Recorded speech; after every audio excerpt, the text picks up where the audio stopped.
Scene 4, take 8. Roll 1 and action.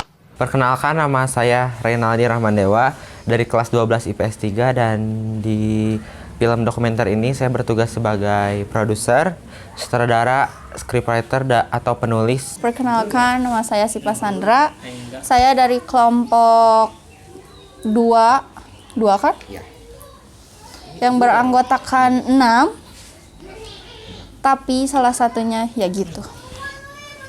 Berperan sebagai apa? Di sini saya berperan sebagai Bukan berperan atau bertugas. bertugas sebagai penulis. Assalamualaikum warahmatullahi wabarakatuh. Perkenalkan, nama saya Muhammad Aditya Pratama. Saya di sini sebagai penulis. Halo guys, perkenalkan nama saya Riani Sapitri, umur saya 17 tahun. Saya di sini sebagai penulis. Saya berasal dari kelas 12 IPS 3.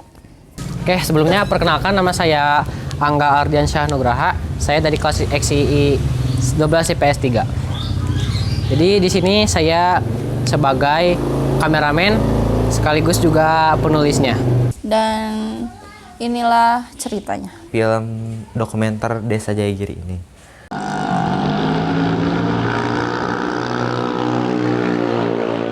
Dimulai dari H-1 perjalanan film dokumenter kami, Ray nyuruh Ibu Ray buat menghubungi kepala desanya untuk diwawancara oleh kelompok KTI ini, dan katanya bisa. Dan kita lanjut ke hari H. Pas hari H kita pertama datang ke desa dulu, dan pas di desa ternyata kepala desanya nggak ada gitu kan. Kepala desanya malah ke kecamatan. Dan akhirnya kita disuruh nunggu sekitar 20 menit. Terus akhirnya ada yang datang, salah satu staf desa bernama siapa? Tinggal di kontak kan?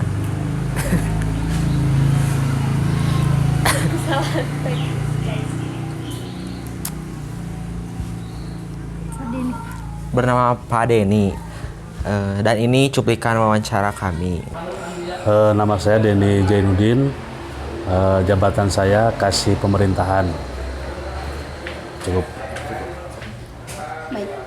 Kalau boleh tahu, Bapak sudah berapa lama menjabat sebagai Kasih pemerintahan. di Desa Jayagiri? Kasih pemerintahan udah hampir 7 tahun. Baiklah, kita langsung to the point aja Pak. Kira-kira potensi pendapatan masyarakat dari desa ini apa aja? Kalau di Desa Jayagiri itu masyarakatnya dengan pekerjaannya bermacam-macam. Dari mulai buruh, ada buruh bangunan, ada buruh kebun atau petani, ada juga peternak, ada juga yang pegawai swasta. Terus juga kebanyakan sih buruh. Kalau di sini dominannya buruh sama swasta. Kalau PNS-nya atau TNI Polri-nya itu bisa dihitung lah gitu. Kebanyakan buruh sama swasta. Bisa jelaskan Desa Jayagiri ini desa yang seperti apa? Desa Jayagiri ini dengan penduduk yang heterogen, terus juga bermacam-macam suku ada di Jayagiri, dengan kepadatan penduduk sampai 18.000 orang lebih, dengan jumlah KK 5.700 lebih. Ya cukup padat lah, cukup padat untuk Desa Jayagiri. Apakah Desa Jayagiri memiliki tradisi yang sangat dijaga? Tradisi secara utuh itu biasanya ada di wilayah, itu, tapi tergantung dari daerahnya. Tidak semua RW atau semua daerah itu menjaga tradisinya. Adapun tradisi kayak budaya atau seni itu rata-rata ada di kalau seninya ada di Gunung Putri, di Ampera kayak Singa Depok, atau pencaksilat ada di Pasir Ipis kalau budayanya. Kalau yang lainnya seperti ruat lembur itu di RW tertentu lah. Bagaimana peran desa dalam potensi masyarakat? Dalam potensi dan baik secara ekonomi, berjalannya ekonomi, desa itu dengan membantu sarplasnya atau sarplasana seperti jalan dari tempat peternak atau petani, jalannya misalkan tanah atau ini dimasukkan ke dalam APBD desa untuk diperbaiki. Seperti salah satu contoh sekarang ada ketahanan pangan. Nah, selain daripada membantu modalnya si para petani atau para peternak, kita juga membantu membangun jalannya atau memperbaiki jalannya supaya dalam mengakses penarikan dari kebun atau dari hasil peternakan itu lebih lancar dengan jalan yang bagus gitu kan. Jadi ada infrastrukturnya. Bagaimana penghasilan warga desa Jayagiri? Bagaimana? Penghasilan warga desa Jayagiri. 50% bisa dibilang ya di bawah, menengah ke bawah sih kalau desa Jayagiri itu. Penghasilannya menengah ke bawah. Karena tadi itu banyak sih buruh dan swasta. Kalau TNI Polri-nya atau PNS itu bisa terhitung. Rata-rata ya penghasilan lah buruh lah gitu ya, saya kayak buruh bangunan atau buruh pertanian itu ya bisa kebayang lah, sama adik-adik juga tidak sebesar seperti TNI Polri gitu. Kalau boleh tahu perbatasan wilayah desa Jayagiri ada di mana saja ya, Pak? Kalau sebelah timurnya ada Cibogo sama Kayu Ambon, sebelah baratnya itu ada desa Cikauripan, utaranya Perhutani, perbatasannya sama Perhutani, sama hutan, ininya sama desa Lembang. Potensi yang paling menonjol dari desa Jayagiri apa? Potensi yang menonjol apa ya?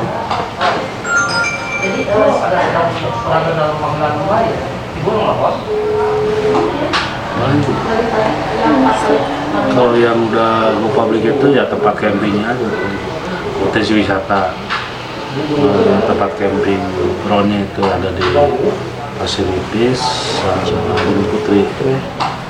Kalau dari pertaniannya? Kalau dari pertaniannya jadi tinggal berapa RW lah gitu. Ada RW 10, RW 6, RW 11, kopi yang kerjasama dengan perhutani. Jadi si masyarakat menanam kopinya itu di lahan perhutani, di perhutani sini. Kalau pertanian biasa seperti biasa aja tomat kayak gitulah, pertanian yang ada di beberapa RW ini. Kalau dari segi masyarakatnya nggak ada yang menonton ya gitu. Lanjut. Setelah dari desa, kita beristirahat dulu di rumah saya. Terus kita melanjutkan perjalanan kita ke spot pariwisata yang ada di Jayagiri, yaitu Junghun.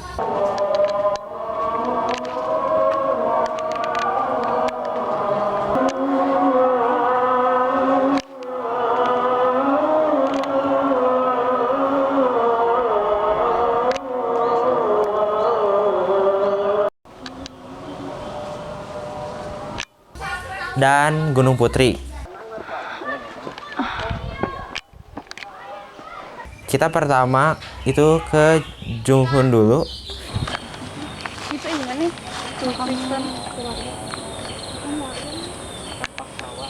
Kristen. Kristen. Kata orang ayah kok segala yuna.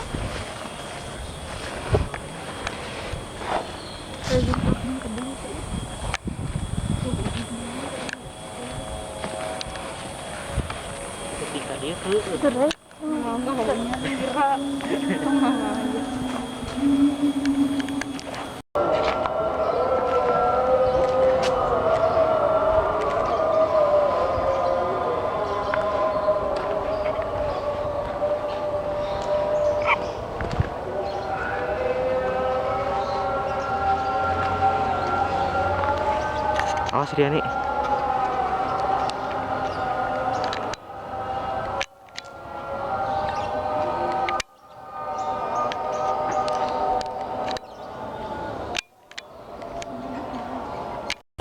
Lanjut, setelah kita dari Juhun, kita beristirahat bentar dan pas kita beristirahat, kita nggak sengaja bertemu dengan tanaman yang disebut-sebut sebagai potensi Desa Jayagiri, yaitu tanaman kopi.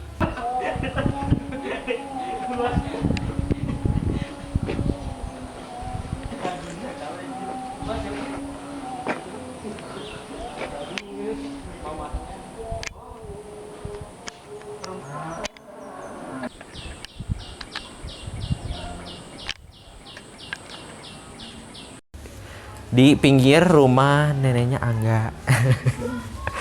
Alhamdulillah. Terus kita lanjut perjalanan kita ke Gunung Putri.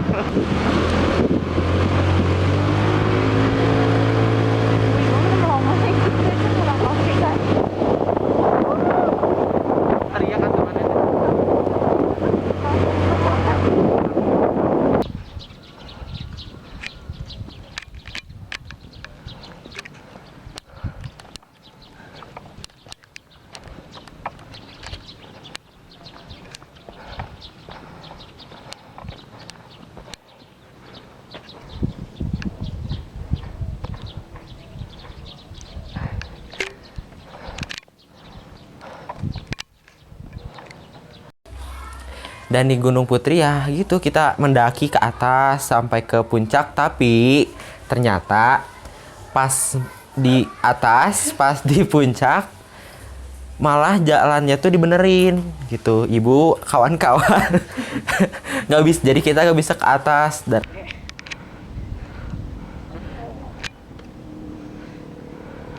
akhirnya kita istirahat di mana itu, di tulisan Sespim ya, di tulisan Sespim.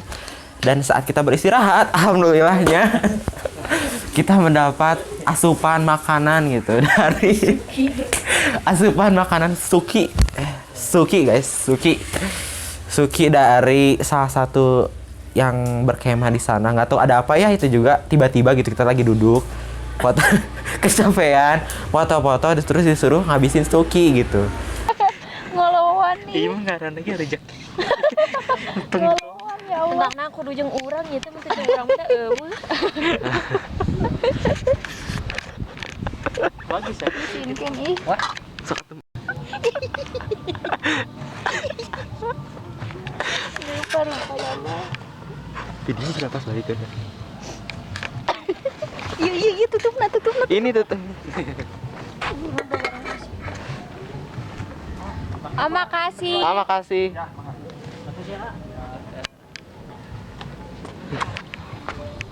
Ayo. Kita pulang deh.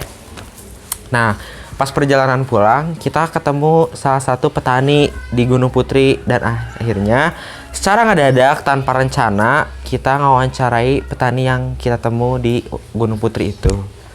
Beginilah cuplikannya. Me Bapak Kadin. Pada melan ya macul di dia. Pas berapa tahun Bapak di dia? Jadi ya di tahun 2002. Iya 82. Ya. Terus lami. Ya antos di 82 dugi ka ayeuna tos 30 langkung. Kami hoyong terang tanaman naon wae anu sok ditanam ku Bapak di dieu. Anu ditanam ku Bapak mah rencana sareng anu atos nembe sakedik itu kentang. Mohon tos ieu janten tah ieu mah hoyong melak saladah sareng cengek. Kahoyong mah duka ada acan beres ya maculna oge. Perkawi sedinu nanam kentang kumaha cara nanamna supados tumbuh cepet sareng subur. Ya kahiji lahan kedah di pacul heula terus dipacul nembe di basian pupuk kandang terus didobel nganggo ieu pupuk teh hayam tah bade nanam kentangna pupuk negeri langsung we di tanam kentangna supados enggal pertumbuhan sae gitu. Pami atos dipanen ku Bapak tanaman ieu teh dikapasarkeun atawa dijual ka masyarakat sekitar anu aya di dieu. Ari bapak mah biasana dipeser ku bandar anu dongkap ka kebon. Mohon. Dari ku nyarira ka pasar mah ribet.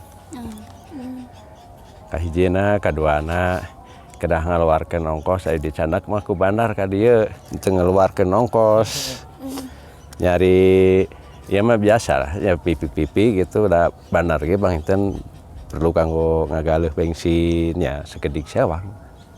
Pami tinu sakilona Bapak ngantaripkeun sabaraha? Kumaha pangaos pasar sih. Ari bapak teu tiasa naripkeun pangaos da eta mah ieu bandar nu ngayekeunana. Teu tiasa ngajadwalkeun pangaos kedah sakieu teu tiasa. Da kumaha ramena ieu kadang aya nuju mirah makan di tawiskeun ge susah gitu. Aya nuju abis mana bandar ge sami ka kebon. Kadang sok naroskeun hoyong sabaraha.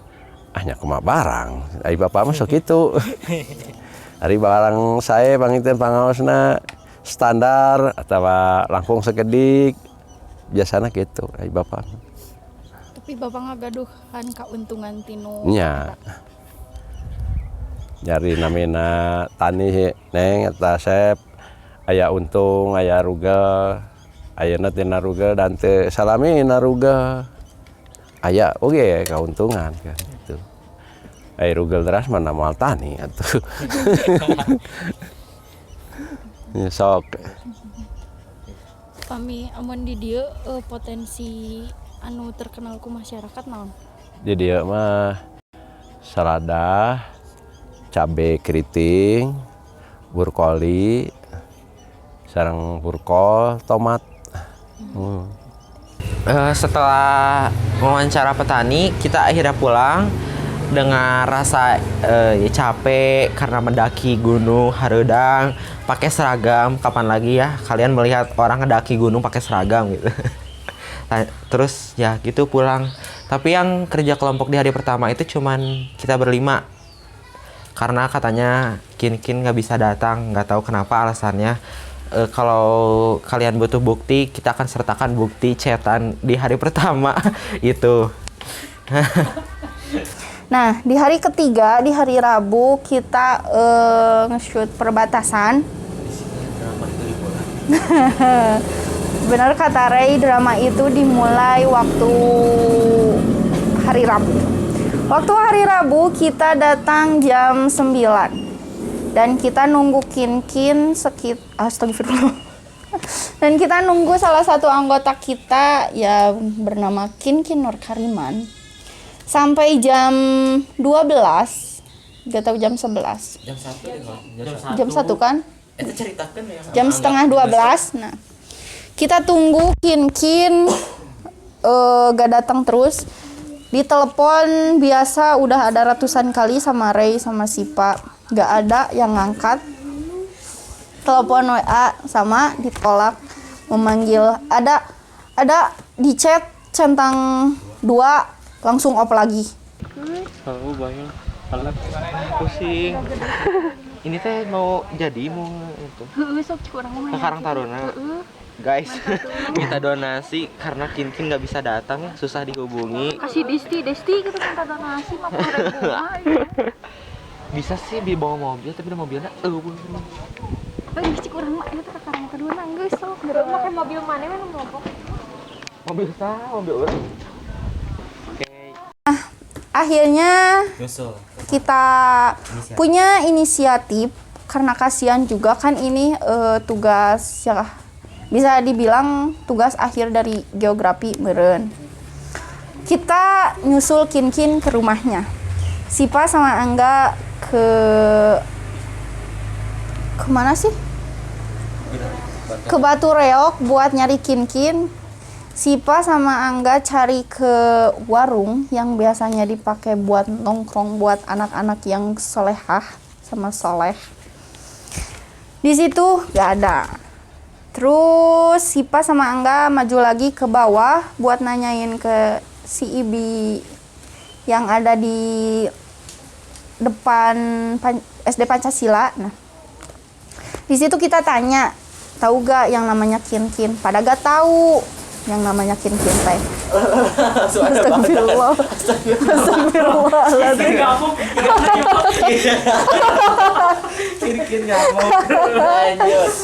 Di saat kita tanya ke si Ibi itu, mereka nggak tahu yang namanya Kinkin yang mana karena gak pernah lihat. Kita ngobrol-ngobrol, terus si Ibinya ingat si teteh itu teh anaknya bapak, adalah bapak itu. Bapak Yusuf namanya. Kalau mau disepil mah. Nah, kata si Ibi, nama Kinkin di sana tuh bukan Kinkin, tapi Iman. Alhamdulillah ya Allah. Ini saleh gitu ya Allah, Iman. Tapi kalakuana. Tah, udah di situ karena Sipa udah ditelepon juga sama Ray, gak ada. Ada sedikit perjalanan dulu, kita ke puskesmas, kemudian SD, ya, dan beberapa SD, diantaranya SD 1 dan SD 2 Jayagiri.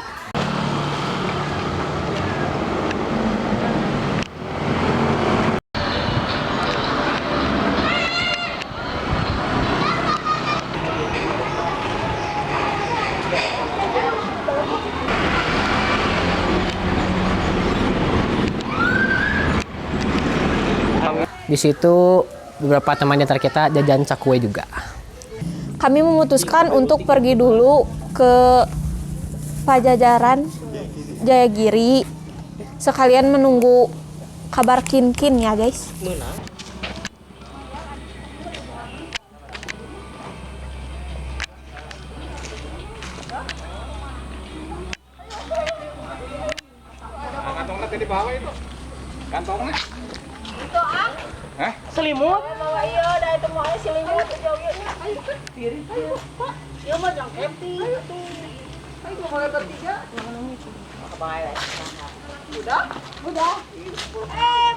Nah, semua kelompok inisiatif buat karena gak ada Kinkin juga pasti gak ada kendaraan kan, gak mungkin di reptil lagi karena jauh juga, takut ada polisi. Nah, dengan ngejatuhin harga diri Sipa buat ke AA nanyain AA mau minta bantuan buat ngerjain tugas nge-shoot perbatasan. Nah, di situ mau dengan rasa malu, tapi ya harus gimana daripada gak dapet nilai kan. Nah, di situ akhirnya kita dapet AAA yang mau nganterin kita, ya khususnya si Pasi. Di situ AA-nya dikasih uang 50.000. Sipa, say hi dulu ke kamera. Bilang atuh, saya nyewa Qatar gitu. Allah, saya menyewa Qatar. Ini uang semuanya. Karena nggak ada, gara-gara Kinkin nggak bisa datang ya, gimana review Kinkin? Astagfirullahaladzim, ini buat video, alah. Sensor. Kasih buat, dicapai terima kasih dulu. Buat Qatar, makasih gitu. Nanti ya ada mau kasih, belum tapi mau tuh. Makasih buat Qatar ya, pokoknya mah. Makasih banyak. Nah, nge-shoot perbatasan. Di situ kita ke ya perbatasan yang di Jayagiri, ada Desa Cibogo.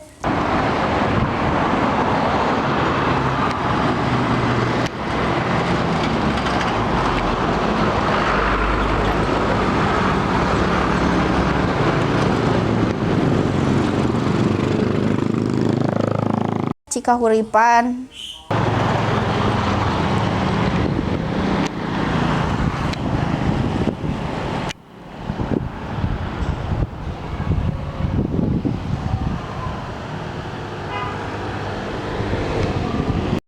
Sama Subang. Sok.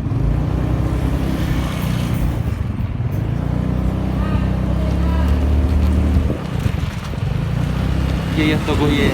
Nah, selamat datang di Subang. Mana? Iya, geus tah. Kayu atos. Nah, di Subang. Udah ke Subang, rasanya dingin sih suasananya.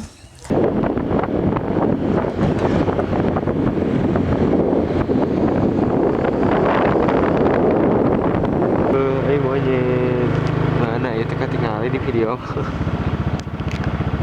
Sipa sama Ray ya belesekan ke kebun kopi dan kita ketemu sama si bapak petani yang judesnya minta ampun.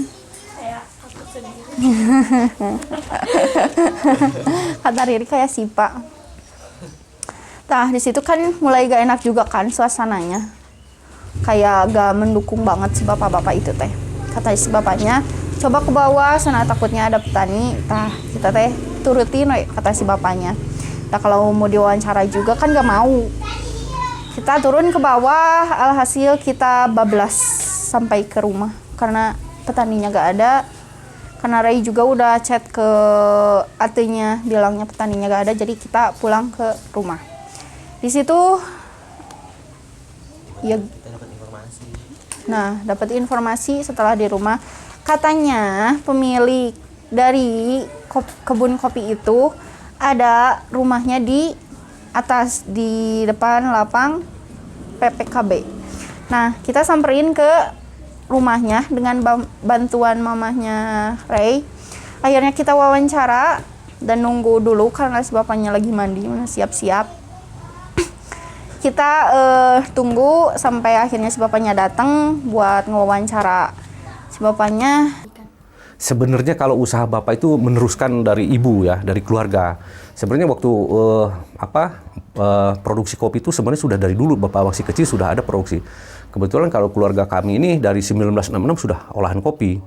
Cuman nggak seramai dulu sekarang, karena apa? Kalau dulu kan ya Lembang ini masih hutan lah ya. Kalau tahun-tahun segitu, tahun 80 aja bapak masih SMP di sini, udah masih jarang kendaraannya, masih hutan ya. Tapi saya sudah tanam sama orang tua tuh dari kecil. Jadi bukan karena kopi rame sekarang, saya sudah tahu tentang kopi. Makanya kalau ada misalkan waktunya lebih panjang dan lebih luas gitu ya, bisa ceritain bagaimana sih proses kopi yang baik itu menurut di olahan Indonesia ya, bukan olahan luar negeri ya, bukan Indonesia. Karena apa ya, saya lebih bangga kopi ini diolah dengan ala Indonesia sendiri gitu. Jadi dari 1966 tuh sudah membuat kopi, olahan kopi baik ditumbuk, terus ya olahannya sama manual ya, artinya handmade ya jadinya. Itu. Jadi dari 1966 pasca itu saya sudah dewasa, manakala orang tua sudah meninggal beberapa tahun yang lalu, sekitar 15 tahun yang lalu, orang tua kami meninggal, kami terusin lagi gitu. Kami angkat kembali gitu. Baik, mungkin itu. Proses perkembangan kedai dari pertama berdiri sampai sekarang sampai terkenal gimana? Alhamdulillah, kalau terkenal ini memang Maguru ini sudah tahu ya untuk Lembang nih ya, misalkan untuk daerah Lembang dan kecamatan Lembang sudah tahu dari dulu pun sebenarnya. Cuman memang kita nggak angkat besar-besaran atau istilah produksi besar-besaran karena memang waktu itu peminat juga belum sebanyak sekarang ya. Kalau sekarang kan sudah milenium, banyak orang peminat kopi dan di mana-mana kedai kopi. Nah untuk peningkatan kopi Maguru ini, terutama Maguru ini, karena kopi kami Maguru ini bukan kopi modern ya, kopi klasik. Artinya kopi klasik itu yang dikerjakan sama tangan ya. Benar-benar khas turun-menurun, bukan hasil dari mesin ya. Jadi benar-benar kita kerjakan dari tangan, dari petik, dari tanam, itu semua kita kerjakan sama tangan. Sampai ke produksi itu sama tangan. Jadi sekarang tuh ya kopi Maguru itu sekarang sudah di mana-mana ya, terutama untuk daerah Lembang ini, baik instansi TNI, baik kantor-kantor sudah mulai masuk, baik dinas pariwisata atau di KBB itu kita sudah masuk. Dan beberapa luar kota juga sudah masuk seperti itu nih. Selain dijadikan kopi yang jadi bubuk yang bisa diseduh, dijadikan apa lagi? Nah, Lainnya. selain yang diseduh, ya kopi itu kan sebenarnya ada, kalau olahan kopi itu sebenarnya ada dua ya, kopi manis dan kopi pahit saja ya. Paling tambahannya ada susu ya, kopi susu paling seperti itu aja. Jadi olahan yang kami unggulkan itu di sini adalah eksklusif kami itu adalah kopi tubruk. Salah satunya adalah kopi tubruk gula aren dan kopi tubruk tanpa gula. Karena itu adalah khas Indonesia banget. Kayak kemarin saya dengan Pak Dede Yusuf kita ada bimbingan teknis seperti apa ya, Bapak lebih menonjolkan khas Indonesianya, tidak menceritakan luar negerinya. Karena apa? Saya lebih bangga dengan Indonesia sendiri karena negara kita biji kopinya juara di negara orang. Biji kopinya ya. Tapi bukan produksinya. Biji kopinya juara di negara orang, tapi tidak juara di negaranya. Kenapa saya bilang seperti itu? Karena waktu ke sana, perorangan katakannya, di sana biji kopi kita bawa ke sana ekspor ya. Juara, kopinya bagus. Itu hanya, kita dapat hanya penilaian nilai piagam aja, tapi produksi tidak. Kenapa saya tidak katakan juara di Indonesianya, juara di negeri orang, tapi tidak juara di Indonesia? Karena seperti ini, kopi dikesanakan, balik lagi ke Indonesia, harganya dengan mahal, ya kan? Seperti jadi Starbucks atau apa yang lain, jadi mahal dan namanya pun lain semua, tidak ada Indonesia. Jadi tidak juara di Indonesianya, begitu. Gitu ya. Untuk harga per kilo dari yang Bapak tarik untuk biji kopinya? Biji kopi mentah atau sudah masak? Baik, dari mentah aja ya. Dari mentah itu kisaran dari sekitar 70.000 ke 150.000 biji mentah ya. Itu karena ada beberapa proses. Ada proses bulwos, ada proses natural, ada proses honey, dan ada proses wine, fermentasi ya. Sebenarnya bulwos itu cuci bersih ya. Terus honey itu madu, kalau cuman sekarang kan diganti. Natural itu asli lah ya.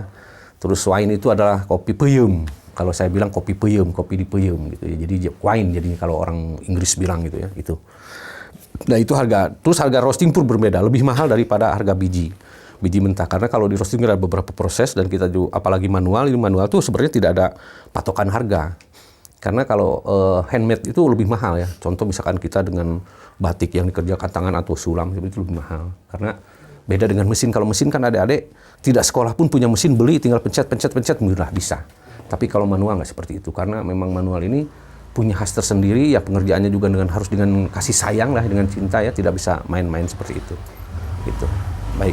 Selain di daerah Jayagiri, apa Bapak mengekspor biji kopi ke kota-kota lain? Iya, betul. Kayak ke Kalimantan, ke Jakarta, banyak sebenarnya. Ada beberapa luar kota ya. Luar kotanya misalkan Jawa Barat juga ada, baik misalkan ke Sumedang atau kemana, ada. Ke Jakarta, ke Bekasi, ke Cikarang, banyak, ada. Gitu. Cukup? Cuma segitu aja? Minta izin buat memperkenalkan diri Pak. Oh, baik. Nama saya R. Maliki. Kebetulan saya pemproduksi kopi klasik. Artinya klasik itu pengerjaan yang sama tangan. Indonesia banget, kopi tubruk the best. Dan kita dapat informasinya, terus udah dapat informasinya, yaitu dikasih 1 bungkus kopi. Dan kata si ibunya kalau misalnya mau bisa beli isi 10 bungkus teh 50.000. Jadi kita kebagian itu teh kayak kesempatan banget gitu, gak usah beli, langsung dikasih dari pemiliknya langsung. Nah, udah beres di situ, kita pulang ke rumah Ray dan di situ kita bubar pulang ke rumah masing-masing karena di situ udah sore banget, karena kita kan tadinya nunggu Kinkin gak jadi gara-gara Kinkin pulangnya kita sore. Langsung saya lanjut saja ke hari ketiga. Hari ini. Hari ini tuh ngapain aja sih? Oke, hari ini adalah dimana kita mau mewawancarai diri kita. Jadi kita pertama kembali ke rumahnya Reynaldi dulu. Di sana kita mewawancarai warga di desa Jayagiri. Alhamdulillah ada 2 orang yang sudah kita wawancarai. Nama Bapak Haji Anwar Susbitno Asa. Pekerjaan pensiun PNS Puskesmas DTP Jayagiri. tinggal di Kampung Bewak, RT 03, RW 03, Desa Jayagiri, Kecamatan Lembang, KBB.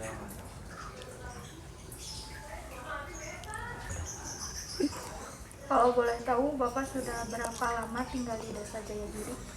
Bapak tinggal di Desa Jayagiri dari sejak tahun 92 pas Puskesmas Jayagiri didirikan. Jadi sampai pensiun Bapak ada di sini. Sampai sekarang itu udah 30 tahunan ya. Kalau boleh tahu, tradisi di lingkungan Desa Jayagiri apa aja?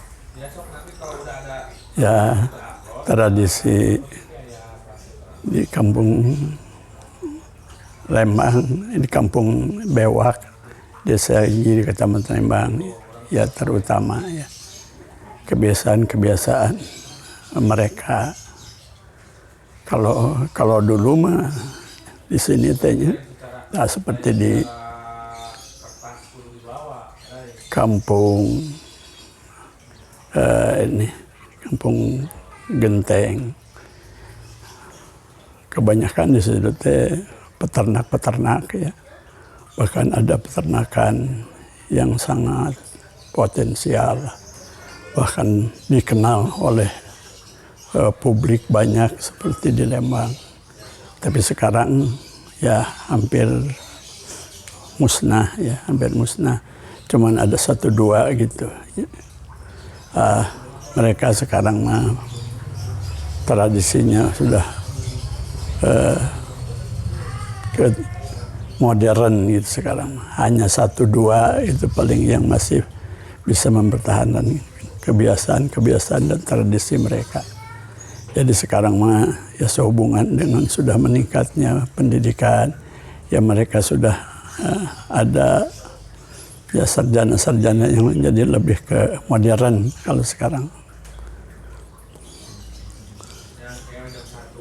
Kalau boleh tahu, apa sih potensi yang ada di Desa Jayagiri?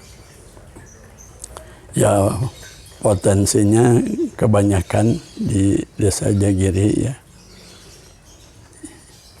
Yang bertani gitu, yang bertani diantaranya ya tanaman kopi itu yang sudah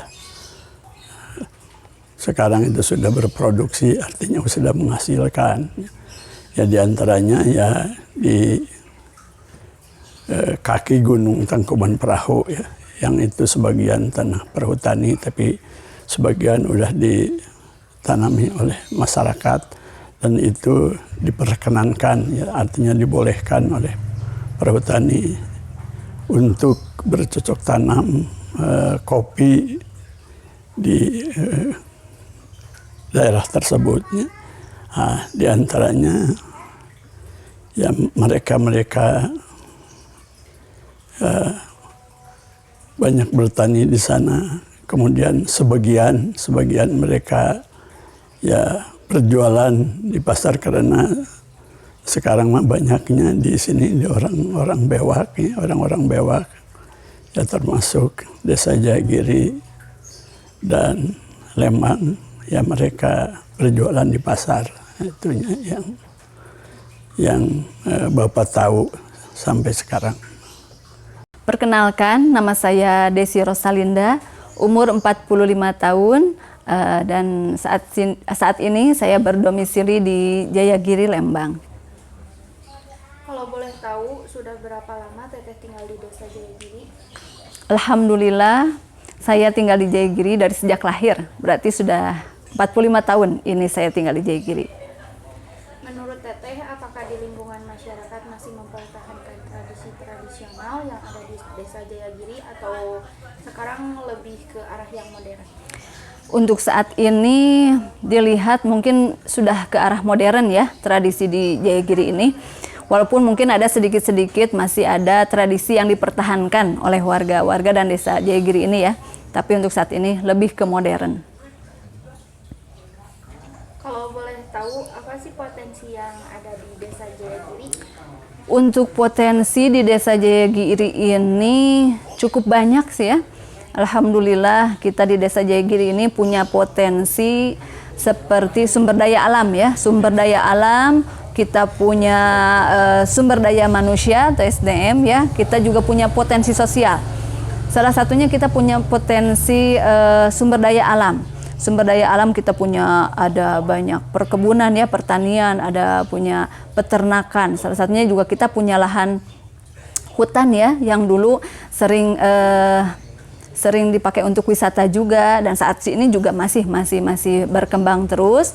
Dan alhamdulillah rencananya Desa Jayagiri pun mau membuka wisata yang otomatis tanpa merusak ekosistem yang ada di Jayagiri ini ya, supaya bisa berkembang lebih luas. Dan saat ini pun karena terkikisnya banyaknya pohon-pohon di hutan seperti pinus yang mulai tergerus, banyak dipakai untuk lahan menanam kopi oleh warga, dan alhamdulillah menjadi salah satu apa ya, sumber daya alam saat ini di Jayagiri. Itu saja mungkin ya yang bisa disampaikan. Ya. Setelah mewawancarai, kita langsung pergi ke sekolah ya. Setelah pergi ke sekolah, sayangnya di sana gerbangnya ditutup. Jadi sehingga tidak ada akses ke sana untuk kita masuk. Jadi setelah dilihat beberapa saat, sepertinya kondisi tidak memungkinkan sehingga kita harus memilih lokasi lain untuk mewawancarai Jayagiri sendiri. Dan untungnya kita bisa mewawancarai di sini. Kita pun ke rumah Angga, dan Angganya dan ya baru ya video aja. Sejauh ini inilah yang kita lalui.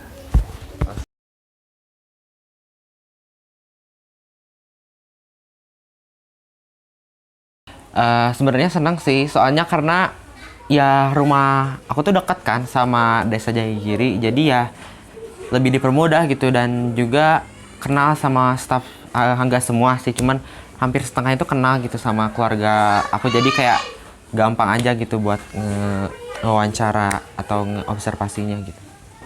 Seneng karena dekat. Kalau ditanya gimana perasaannya, ya nggak gimana-gimana, karena kan nggak terlalu jauh juga, masih bisa dilalui sama angkutan umum, jadi nggak pusing teuing.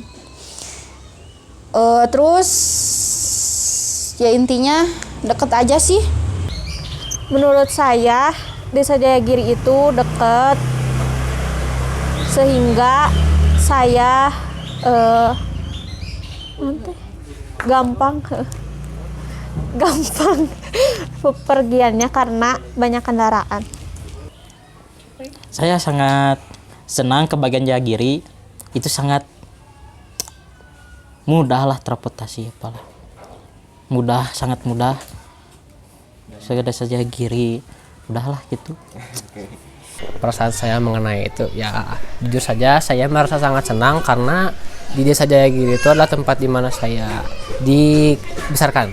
Jadi sudah pernah familiar dengan tempatnya juga. Jadi adalah suatu kesempatan juga untuk saya memperdalam Desa Jayagiri. Oke.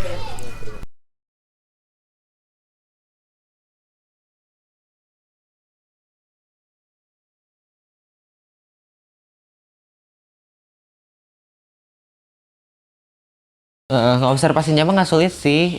Sebenarnya kita tuh gak ada yang sulit ya di pembuatan film dokumenter ini. Cuman karena salah satu anggota kita yang nggak bisa datang tanpa alasan dan malah main, itu yang bikin sulit karena tempat-tempat yang kita observasi itu jauh, dan Desa Jayagiri itu kan besar ya, besar banget malahan. Jadi kayak buat kesananya tuh jauh, dan sedangkan kendaraan itu cuma ada 2, kita ada berlima gitu.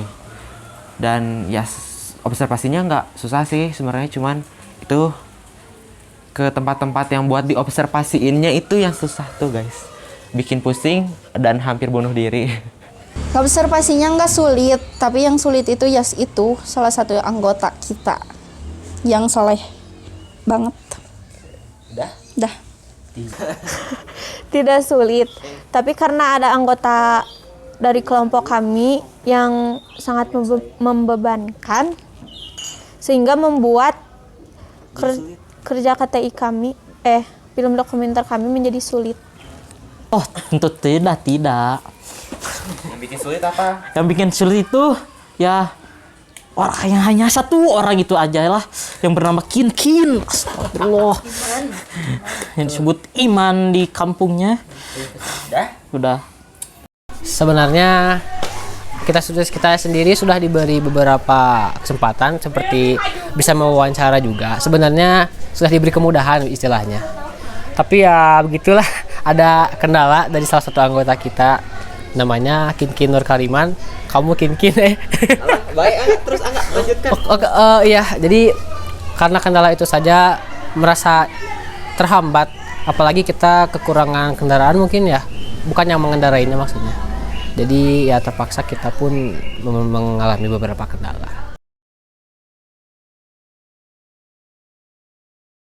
Kesimpulan dari observasi ini mungkin yang aku dapat potensi Desa Jayagiri itu adalah kopi.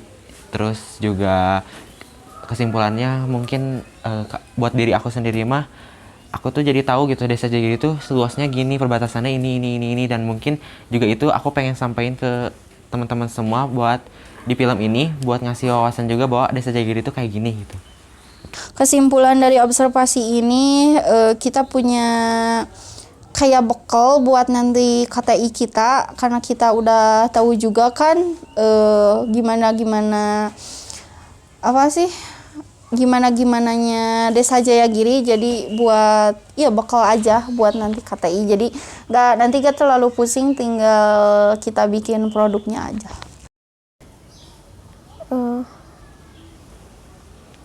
Observasi ini sangatlah membuat saya gila dengan kesabarannya, tapi sebelum itu kami bisa mendapatkan gambaran untuk KTI ke depannya. Kesimpulan observasi ini observasi ini cukup menyenangkan dalam hidup saya.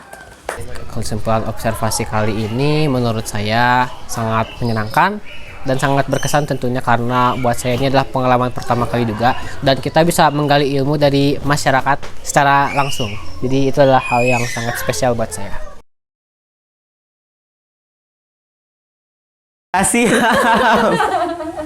Gak siap. Karena ya itu tadi bilang kan, ke tempat observasinya tuh jauh dan kayak kendaraan nggak ada, dan kita juga, dan aku juga bahkan sekelompok tuh punya feeling bahwa nanti Kin juga akan bisa datang lagi gitu. Jadi kayak siap sebenarnya harus siap sih ya, cuman gimana belum siap gitu, pengen nyamah masih main gitu, diam-diaman gabut gitu, pengen nyamah gitu ya. Cuman semoga dilancarkan lah nanti sidang KTI ya kelompok kita. Sebenarnya permasalahan awal dari sidang KTI ini tuh pembagian kelompok sih ya guys, cuman aku gak akan spill pembagian kelompoknya, itu aja sih udah. Makasih. Intinya jangan sibuk pacaran, dan jangan sampai pacaran itu merugikan orang-orang di sekitar kalian. Makasih. Bundir aja yuk. Bundir sama-sama aja. Kalau ditanya siap gak siap, pasti gak siap. Kalau ditanya siap gak siap, pasti gak siap. Pasti gak siap karena ya kita mikir juga gak ada kendaraan. Makanya kudu harus terus nyewa si AA Krang Taruna, kan gak mungkin. Kalau misalnya jadi best friend mah pasti bisa lah. Tapi insya Allah siap lah buat KTI nanti. Kita harus lulus bersama-sama dengan nilai yang bagus. Ini dimulai karena apa ya Ibu Siva kalau boleh tahu? Permasalahan yang kita lalui ini dimulai dengan adanya anggota kami yang kurang mengedepankan tugas, dan awalnya kelompok kami tuh enak sebenarnya sih, tinggal ngobservasi desanya doang. Tetapi ada kendala dari rekan-rekan yang sebelum-belumnya. Kami tidak bisa menyebutkan siapa, paling inisial doang, tapi enggak sih inisial juga gak mau takut digosipin gak mau pokoknya gara-gara mereka enak-enakan sekarang. Enggak sih, enggak enak juga. Ya enak lah, sih, tapi kerja kelompoknya saya pacaran barengnya. Iya, enak kan? Enak dong. Ais. Lanjut. Ya pokoknya awal permasalahan kami itu dimulai dari kelompok yang dibencarkan. Alhasil kita ketemu sama yang namanya Kinkin Nur Kariman dan yang ngebencarinnya juga kayak gak punya rasa bersalah ke kelompok kita karena mereka gitu, jadi kelompok kita teh sengsara banget. Siap tidak siap, ya jalanin saja. Enggak sesuai. Oh, tentu saja tidak siap. Kenapa tidak siap? Karena Baru sih film dokumenter aja sudah pusing. baru film dokumenter dokumenter ini juga sudah pusing. Koma lagi KTI. Sudah. Jawaban saya masih siap tidak siap. Saya tidak siapnya karena masih banyak yang harus dipelajari, tapi ya insya Allah dalam beberapa waktu dekat sudah harus siap untuk menjalani KTI. Ada kabutan kan? Ada ya. Kalau cerah semuanya warna-warni. Angkat itu kemana tuh? Nggak tahu gunung apa ya? Pergunungan. Aku jadi ingin menjelajah dunia ya. Resep juga. Wah, keren ya. Ini perkebunan. Kering nanti. Di sana masih ada. Dipoto gak?